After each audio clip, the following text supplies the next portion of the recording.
ക്ഷേമ പെൻഷനെതിരായ K C. വേണുഗോപാലിന്റെ പ്രസ്താവനയ്ക്കെതിരെ CPIM pension വിഷയത്തിൽ കോൺഗ്രസിന്റെ പരമ്പരാഗത നിലപാടാണ് കെ.സി. വേണുഗോപാൽ പറഞ്ഞതെന്ന് നിലമ്പൂരിലെ LDF സ്ഥാനാർത്ഥി M. സ്വരാജ് പറഞ്ഞു. എന്നാൽ താൻ പറഞ്ഞ വാക്കുകൾ CPM വളച്ചൊടിച്ചെന്നും മാപ്പ് പറയില്ലെന്നുമാണ് കെ.സി. വേണുഗോപാലിന്റെ നിലപാട്. കേൾക്കാം പ്രതികരണം.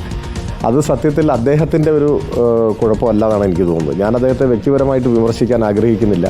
അത് അദ്ദേഹം എന്തെങ്കിലും ഒരു ദുഷ്ടബുദ്ധി കൊണ്ട് പറഞ്ഞതുമാവില്ല. പക്ഷേ കോൺഗ്രസിന് അങ്ങനെ ഒരു നിലപാടുണ്ട് എന്നാണ് എനിക്ക് തോന്നുന്നത്. എനിക്ക് തോന്നുന്നു ഈ പഴയ നിലപാട് അദ്ദേഹം ആവർത്തിച്ചത് എന്താണെന്ന് അറിയില്ല. ഞാൻ മനസ്സിലാക്കിയിരുന്നത് കോൺഗ്രസ് ആ നിലപാടിൽ നിന്ന് മാറിയിരുന്നു. അവരുടെ ഭരണകാലത്ത് അവർ പെൻഷൻ വർദ്ധിപ്പിക്കുകയോ അത് കൊടുക്കുകയോ ഒന്നും ചെയ്യില്ല. പക്ഷെ ഇങ്ങനെ പരസ്യം പറയാറില്ല. അതെന്താണെന്നുള്ളത് എനിക്കും പിടികിട്ടുന്നില്ല. തെരഞ്ഞെടുപ്പ് കാലത്ത് കൊടുക്കുന്ന കുടിശ്ശികയെ കുറിച്ചാണ് നിങ്ങൾ ഇങ്ങനെയാണോ കാണുന്നത് എന്ന് ഞാൻ ചോദിച്ചത്. ഞാൻ കൃത്യമായിട്ട് പറഞ്ഞിരുന്നു, ഉമ്മൻചാണ്ടി സർക്കാരിൻ്റെ കാലത്ത് ഏറ്റവും പാവപ്പെട്ടവർക്കായി നൽകാൻ ഉദ്ദേശിച്ച ആ പെൻഷനെ നിങ്ങൾ പരിഷ്കരിച്ച് നടപ്പിലാക്കുമ്പോൾ ഈ പെൻഷൻ കുടിശ്ശികയ്ക്ക് എന്താണ് കുടിശ്ശിക കൊടുക്കാനുള്ള പ്രയോറിറ്റി എന്താണെന്നാണ് എൻ്റെ ചോദ്യത്തിൻ്റെ ഉദ്ദേശം. അതിനെ വളച്ചൊടിച്ച് ആ ഒരു ഭാഗം മാത്രം വളച്ചൊടിച്ച് ഞാൻ ജനങ്ങളോട് കൈക്കൂലി വാങ്ങുന്നു എന്ന് പറഞ്ഞാൽ ഇത് ആർക്ക് വിശ്വസിക്കാൻ പറ്റുന്നു? അലി അക്ബർ ഷാ നമുക്കൊപ്പം ചേരുന്നുണ്ട്. അലി അക്ബർ ഷാ, നിലമ്പൂരിൽ പെട്ടെന്നൊരു വിഷയം CPM-ന് വീണ് കിട്ടിയിരിക്കുന്നു. കെ.സി. വേണുഗോപാലിന്റെ പ്രസംഗത്തിന്റെ ഒരു ഭാഗം അടർത്തിയെടുത്തു എന്നാണ് കെ.സി. വേണുഗോപാലിന്റെ ആക്ഷേപം. എന്തായാലും ഈ വിഷയം നിലമ്പൂർ മണ്ഡലത്തിൽ ചർച്ച ചെയ്യാൻ തന്നെയാണോ CPM തീരുമാനിച്ചിരിക്കുന്നത്? ഇന്നലെ വലിയ പ്രതിഷേധ പരിപാടികളൊക്കെ ഉണ്ടായിരുന്നല്ലോ.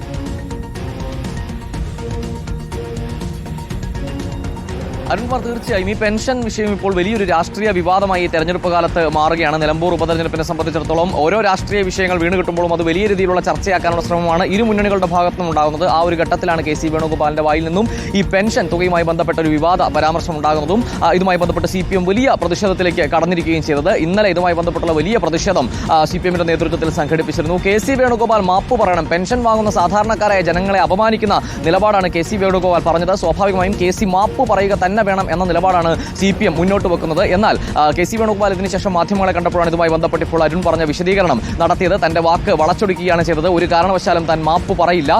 ഈ പെൻഷൻ തുകയിൽ വലിയ രീതിയിലുള്ള കുടിശ്ശിക വരുത്തി പിന്നീട് തെരഞ്ഞെടുപ്പ് കാലത്ത് ഈ കുടിശ്ശികയെല്ലാം കൊടുത്തു തീർക്കുന്ന രീതിയെ പറ്റിയാണ് താൻ ഈ വിമർശനം ഉന്നയിച്ചത് എന്നതാണ് കെ.സി. വേണുഗോപാലിന്റെ വിശദീകരണം. ഉമ്മൻചാണ്ടിയുടെ കാലത്ത് ഇങ്ങനെ ആയിരുന്നില്ല, സാധാരണക്കാർക്കുള്ള ആശ്രയമാണ് പെൻഷൻ തുക. പക്ഷേ ഇതിനെ ഒരു കൈക്കൂലി സെറ്റപ്പിലേക്ക് മാറ്റാനുള്ള ശ്രമം, ആ ശ്രമത്തെയാണ് താൻ വിമർശിച്ചതെന്നാണ് കെ.സി. വേണുഗോപാലിന്റെ ഇതുമായി ബന്ധപ്പെട്ടുള്ള വിശദീകരണം പുറത്തു വന്നത്. CPM-ഉം മാധ്യമങ്ങളും തന്റെ വാക്കുകൾ വളച്ചൊടിച്ചു എന്നെല്ലാമാണ് കെ.സി. വേണുഗോപാൽ വിശദീകരണം നൽകിയത്. അതിനുശേഷവും നിലമ്പൂരിലെ LDF സ്ഥാനാർത്ഥി M. സ്വരാജ് മാധ്യമങ്ങളെ കാണുമ്പോൾ അദ്ദേഹം വീണ്ടും അതൊരു രാഷ്ട്രീയ ചർച്ചയാക്കി തന്നെ ഉയർത്തിക്കൊണ്ടുവരികയാണ്. അത് കെ.സി. വേണുഗോപാലിന്റെ നിലപാടല്ലെങ്കിലും അത് കോൺഗ്രസിന്റെ പരമ്പരാഗത നിലപാടാണ് എന്നാണ് താൻ മനസ്സിലാക്കുന്നത്.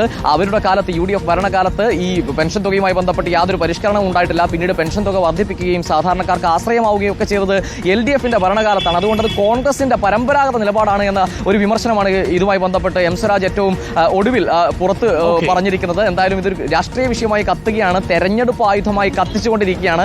M. സ്വരാജിന്റെ സ്ഥാനാർത്ഥി പര്യടനം എന്തായാലും തുടർന്നുകൊണ്ടിരിക്കുകയാണ്. ഇന്ന് അദ്ദേഹം വഴിക്കടവ് പഞ്ചായത്തിലാണുള്ളത്. പഞ്ചായത്തിൽ സാധാരണക്കാരെ വീണ് കിട്ടുന്ന എന്തും ഈ തെരഞ്ഞെടുപ്പ് കാലത്ത് ആയുധമാക്കും എന്ന് നേതാക്കൾ ഓർമ്മിച്ചിരുന്നാൽ നന്ന്.